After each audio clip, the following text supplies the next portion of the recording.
How old? What was? Bunch of questions I got right now. How old were you when you got sentenced? I was 18, You was 18, and they sentenced you to how much time? 15 years. No, I was 17. Cause see, September. Yeah, I was 17. Yeah, I'm tripping. I was 17. Why did I think that they was waiting on you to not be a juvenile to lock you up? Nah, they just locked me up on my birthday. They knew where I was at. The GBI knew I was at. They waited to my birthday and they came to the apartments. Right? They knew I was And at. why did they wait till your birthday? Cause I turned 17. Which made you an adult. Yeah, which made me an adult. Right? I couldn't go to Panthersville. I couldn't go to Metro.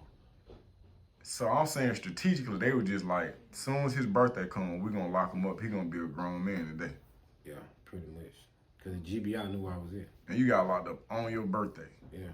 See, back then, like I said, you missed that era, and especially in Decatur, because you was gone. Like, you can be walking from, like, they had DC-6 back then, larger than the well-known drug area. So it can be a cut between the store and the apartments. Yeah. If you walking in this cut, you in DC-6. So if they catch you in that cut or on this side of the street, they can frisk you anything. They got probable cause because you in the well-known drug area.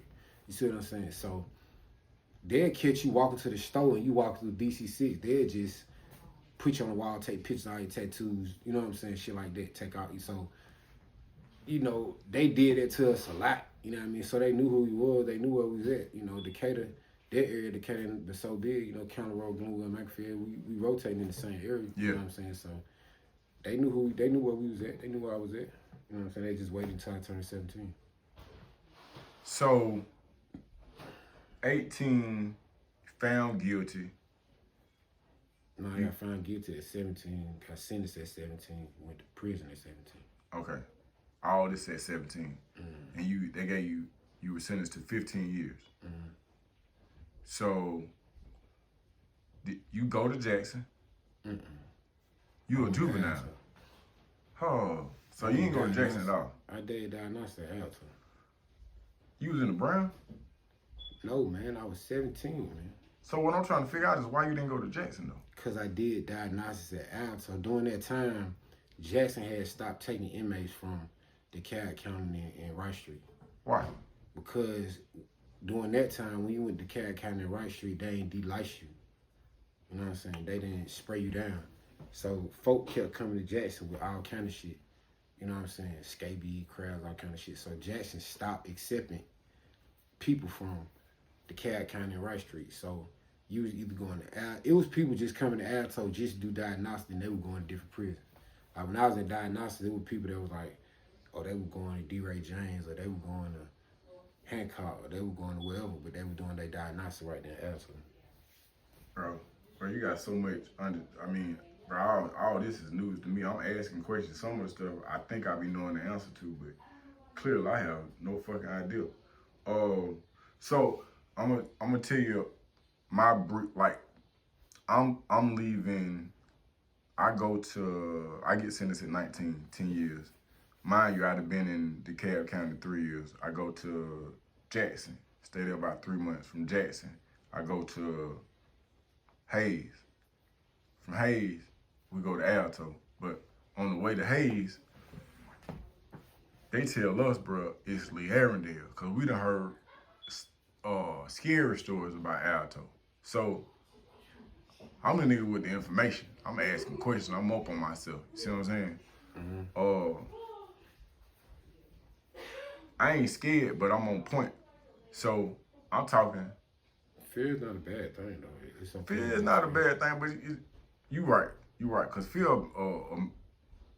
put you in a situation where you got to. I scare easy. It's easy to scare me. That's probably the worst thing. It's just not good because you don't want to. I don't want you to be scared. Easy, like I scare easy. That's a warning because I don't want you to be scared because now I got to deal with you in your frightened state. But the police was like, nah, man, y'all going to the Arundel. So when I get this information, I come back to the back of the bus. I'm telling JC now, I'm like, bro, we cool, bro. We going to the Arundel. So it's the old head in the back of the bus. He just started laughing. He just started snickering, him and one other dude. Fuck you laughing at me. Bro, like, bro, Lee Arendelle is Alto. Hell is you talking about? What? Yeah, we going to Alto, man. So, on your way to Alto, had you heard anything? And if so, like, what was your mind state on the way to Alto? I mean, mind you, I was 17. I done been in juvenile, YDC, you know what I'm saying, boot camp, shit like that. So, of course, I done heard about Alto. Yeah.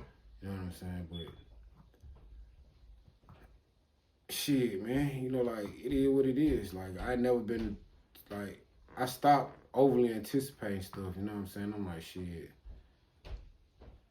I mean, shit, it's gonna be what it's gonna be, you know what I mean? It's like anything else, shit. Are you numb on the insides at this point? Where are you at, like, Nah, emotionally? I probably ain't numb yet, you know what I'm saying? Because I don't have a reason to be numb. I was just in the county. Yeah. You know what I'm saying? You know, I didn't start being numb until I got to prison. Prison, you have to be kind of numb to a degree. Yeah. Some people call it dissociative disorder or whatever, but it's just being able to be absent from the response of, you know, whatever's going on around you, whatever. But, nah, man. That has an effect on relationships, but we'll talk about that maybe at a later I mean, time. only if you let it. But I told you everything's a duality, you know what I'm saying? But to answer your question, no, I wasn't numb, and no, I wasn't overly anticipating, you know what I'm saying? Because I gotta go, I'm going. It don't matter how much I think about it. It don't matter what I done seen on the movies, shit, that I know that's not finna be reality. I'm just gonna have to take it for where it is, how it is, regardless. So I'm just going, you know what I'm saying? Whatever happened, shit. I can't change it. All I can do is in the moment, make the best decision, shit. If I gotta survive, I gotta survive. If, you know what I'm saying, shit, some shit I can avoid, I'm gonna try to avoid it. I ain't looking for no smoke. You know, I did a lot of When you came to Alto, Shawty, you was with the smoke. You was with everything. I'm not saying I was looking for smoke, but I was still a child, you know what I'm saying? So it's like a child, they're just goddamn. Oh, stop. So before your dad died, you guys were not on speaking terms. I ain't gonna say we wasn't on speaking terms, we just didn't speak. Like, just because you don't talk to somebody don't mean y'all not on speaking terms. Y'all just ain't speaking right now. You wasn't interacting with him on a daily basis. I never interacted with him on a daily basis unless I was living with him. Yeah. You know what I'm saying? Cause you was in jail when he died, wasn't you? Yeah. So, how old were you when your dad died? I was 18. You was 18, and you was in the county jail. You was in prison. I was in Alto. You was at Alto. How did he die? Cancer. He died from cancer. Cancer. And prior to your incarceration, how close were you guys? I mean, like I said, after that little situation happened, we wasn't, you know, we really wasn't talking. Yeah. It wasn't like we was beefing because he confronted me about it. I was in the cap at God bless dead my auntie Betty house, and he was like, man, why you take that shit from people? I'm like, man, I don't know what you're talking about. He was actually with Peeve, and Peeve was like, man, I heard your bitch ass cousin told on you, like seen the told on you, man. I was right there, you know what I'm saying? So I knew he wasn't lying. Yeah. Cause my dad a lot, like he'd try to, you know what I'm saying, just try back to into a corner or fish. whatever. Yeah. But Peeve was like, man, seen the told on you. And then me and Cena had got into it about some little petty money, so I knew, you know what I'm saying? I knew he told on me. So But after that, we really talked.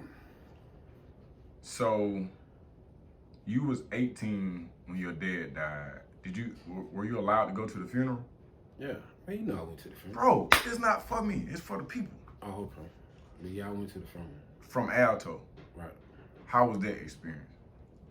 I mean, I was already known, so I couldn't really feel nothing. Did you cry at the funeral?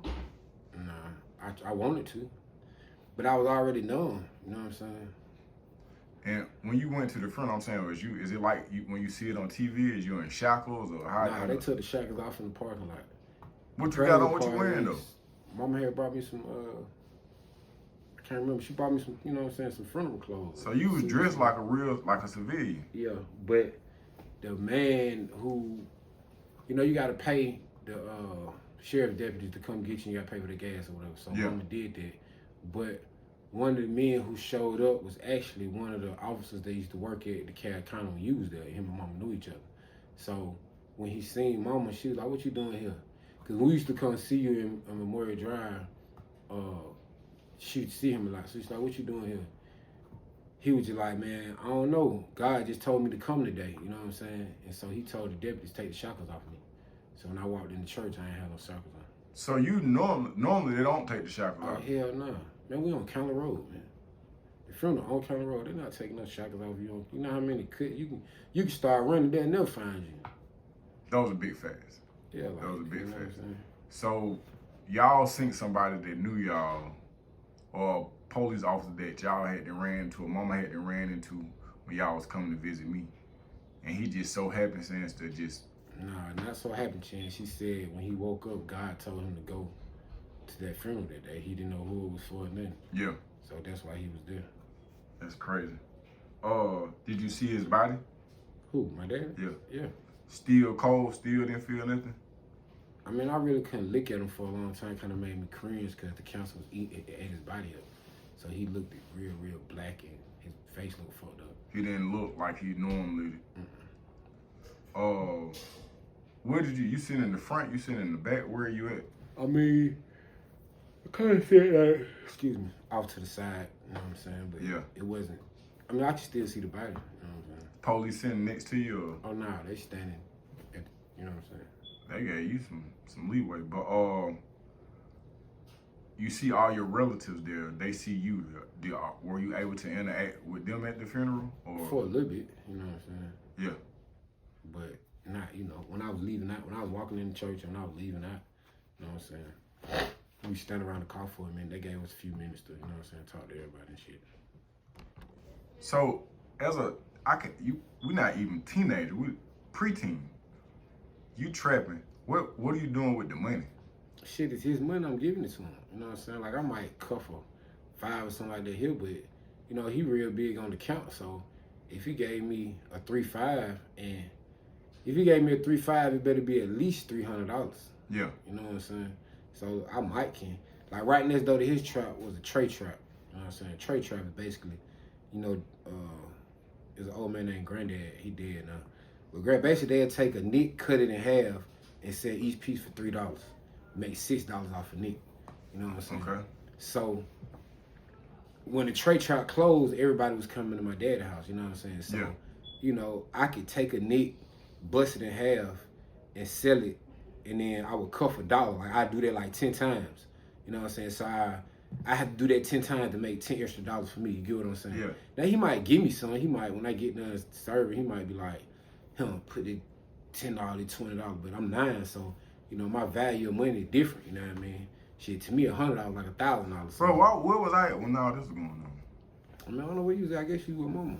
That's when I used to be on the west side with my dad.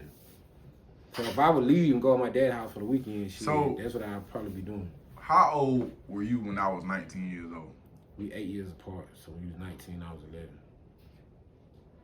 Damn, so this is around about that time. Because if I was 18, that means you was 10. Yeah, I was selling crack way before you went to prison, bro. You just didn't know. That's crazy. And then the fact that your daddy had you selling crack, because this is as many like bad stories I done heard about Gene Hector. I've seen him in the hustling life, but I've also seen him like with men. Somebody he had owned like 3 grocery stores in Virginia, and I remember somebody kept breaking into one of the grocery stores. So instead of calling the police, he told the man, he was like, "Hey, I'm gonna give you the pistol. I want you to sit in here and wait on this dude to break into this store." So when you saying that he had his 9-year-old son selling crack, shit, he had his nephew finna gun one down. If somebody would have broke to that store, bro, man would have killed them folks. Simple and plain. Man, definitely would. Bro, he was cut different. But then I've also seen him a fool with the carpentry. I seen him a fool with the carpentry, bro. I done seen him build stuff. I done seen people hire him. I remember, bro, he had real big clients, bro. And I had watched Karate the night before. And I didn't know that the furniture was antique. I thought it was just old. So he used to take me to work with him. I thought the stuff was just antique. So when I went in there, I'm like, I done broke up all the antique furniture, bro. All of it. And when the white folks found out, he asked me, he was just like, did you break this stuff? I was like, no, I didn't break it. He said, if you broke it, tell me that you broke it. I said, nah, I didn't break that furniture. So whatever went on, bro, and later on, him and I was having a conversation, bro. I told him, I was like, man, I broke that furniture. He said, I know you broke the furniture. I knew it when you did it. I was just gonna see if you was gonna tell me about it. I mean, I had a similar situation like that with him. Yeah. Yeah, he was doing business with these Puerto Ricans, and I just stole a bunch of shit from the Puerto Ricans, some guns, some money, some jewelry, you know what I'm saying? And shit hit the fan, and it was only a couple people that could have did, but when he asked me about it, I told him, like, nah, I ain't do it, you know what I'm saying? He knew you were lying. He didn't really know for sure, you know what I'm saying? Because the other person that it could have been, he smoked dope. You know what I mean? So you never would have touched that person. He didn't smoke dope, he did heroin, he shot heroin, so you know what I'm saying? And he was like, look, bro, if you did it, just tell me, you know what I'm saying? I was like, man, hell no. How old? He only found probably about 14, 15, something like that. But he found out because Cini told on me. You know what I'm saying? He called Cini and got him in the car, was like, let's take a ride. They rode to the west side and Cini told him. You know what I'm saying? Damn. But the crazy part is I only stole the guns because Cini he ain't get into it. Some shit had happened and nigga up the strap on him. Yeah. You know what I'm saying? And of course, you know, they older than me, but they ain't had no fight. You know what I'm saying? So when I seen the opportunity to get some free pistols, I got the gun because I'm like, shit, these niggas need some fight. I gave him a gun. He took it and gave it to one of our other partners. You know what I'm saying? So like, but yeah, that's, you know, then he told, you know, but even though it was years later, well, not years later, it was, you know, later on, before my daddy died, we ain't really speak after that for real. We ain't really talk. You ain't seen it? No, me and my dad. We ain't really talk. Okay, so a lot of us take certain things for granted. I know, like, when COVID hit for me, bro, I'm at the house. I stocked up on water. I stocked up on food, made sure that my Netflix was paid up, and I'm at the crib. I'm chilling, the children straight, and I'm cooking and enjoying staying in the house. How was COVID in the federal prison system? Where were you at first of all? Like, what part of the country were you in? I was in Atlanta. You was in Atlanta, okay. If you can, tell us about what was going on during COVID in the federal prison. I mean, it was like the world, but like kind of, probably about 200 times worse because when you're in jail, you're looking at TV. TV, or if you somewhere where it's cell phones, TV and the phone is your immediate access to the world. Okay. You know what I'm saying? So if you're looking at TV and they saying there's a new virus called COVID, you know, initially when it started, there wasn't no lockdown. Oh, it's making its way. It's in Africa. It's in South America. It's expected to be. Now it's in, you know, America. So Yeah. you're in prison. You know, you can't go nowhere. You can't get adequate medical help on your Is own. there You can't fear do none of that is in the air, or? Yeah, because they're on the news talking about 400,000 people done died. So, Bro, you every know. morning, I'm gonna tell you what they used to do. Every morning, first it was like 10 deaths. Then you'll look, it'll be like 65 deaths. Then you'll look up there, boy, it's 1,000 deaths. And then after a while, they stopped putting it up, bro. That thing used to frighten me. But go ahead, because I can only imagine when you, and I say that comparison to this, that I was in chain gang when Katrina hit. And when Katrina hit, and I was realizing what was going on, bro, I done called the house crying. I'm like, bro, I don't understand how these innocent people dying. I'm in here, and I'm healthy, but I just didn't know where I fit in the world. And I don't know if the two are even comparable, but I just felt like a certain degree of helplessness, if that makes sense. I mean, being that we was in the feds, they locked us down for COVID before the world knew about COVID. You know, COVID didn't really happen until like February, March, something like that. I don't know if you remember, but that year, you was turning 43, I was turning 34. So our birthdays was the same numerical value. They both equaled up to 7, which is the number of completion that year. But that was the time you and Mama came to see me. And before y'all came to see me, we had went on lockdown for like a week. Mm-hmm. And they told us that the flu was going around. And so they came around. They told y'all the flu. Yeah. Oh, no, not in November. Yeah, it was in November. Yep. They told us the flu was going around, and so they came and they did a temporal scan. They locked us down for like a week. They came around, did a temporal scan for everybody, and then let us back out. Okay. This is in November, you know what I'm saying? November 19. You know, COVID didn't make its public appearance, you know, worldwide, like in reference to the news and stuff, until February or March 2020. Yeah. You see what I'm saying? So, you know, when it happened in November, anybody that had the flu, they took them to a unit and quarantined them. But they're saying that, hey, the flu is running around. We don't want anybody to get the flu. Well, we know that the federal government is a branch. I mean, we know that the FBOP is a branch of the federal government. You see what I'm saying? So, COVID was already in America. You know what I'm saying? You know, it was already in America. I don't know if you remember NPR, National Public Radio, but they was talking about COVID on NPR way before the news, like the media outlets started talking about COVID. So, you know, when we look back, like once it happened, we was like, oh shit. We all was already exposed to COVID. You know what I'm saying? Like when we caught COVID, shit, we was just getting through it, you know what I'm saying? Yeah. But did y'all lose any people? Did anybody die? yeah, people died, officers died, you know what I'm saying? Officers died? Yeah. Lady worked our unit, name is Grubbs. Probably like 8 days later, she died. I'm saying, were these deaths taking place at the same time, or y'all got COVID first? So y'all experiencing the deaths and stuff before? No, they, you know, quote unquote, quarantined us before you even saw anything about COVID on the news. So you thinking it's the flu? This is what they said. Yeah.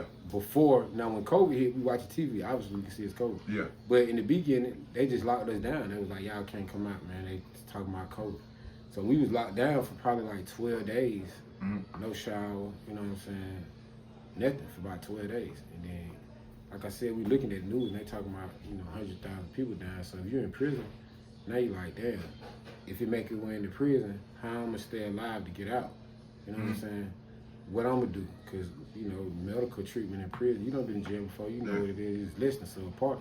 So if I'm sitting in prison and I got 3 years to go, you know what I'm saying? I'm thinking, okay, I'm finna get ready to get out, I'm healthy. And then they saying COVID is in the prison. Now I'm looking at TV, they ain't even got no cure for it. Yeah. So, you know, in essence, that's like a fish behind a fish tank. You know what I'm saying? Like, it's like a fish swimming up the PetSmart, like, hey, yeah, let me get the round glass house with the fake reef. Yeah. You know what I'm saying? Like, nothing about it adds up. Like, nothing about it makes sense. Like, Yeah. I can't make it make sense in my mind that it's a deadly virus going around and they ain't got no cure for it and I'm in prison and the police got to come here every day.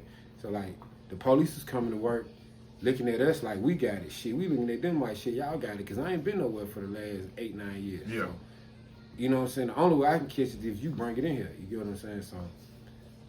So, not to, you know, go down that rabbit hole, but to answer your question, yeah, it was probably the, you know, worst place to be at the worst time to be there. Stop.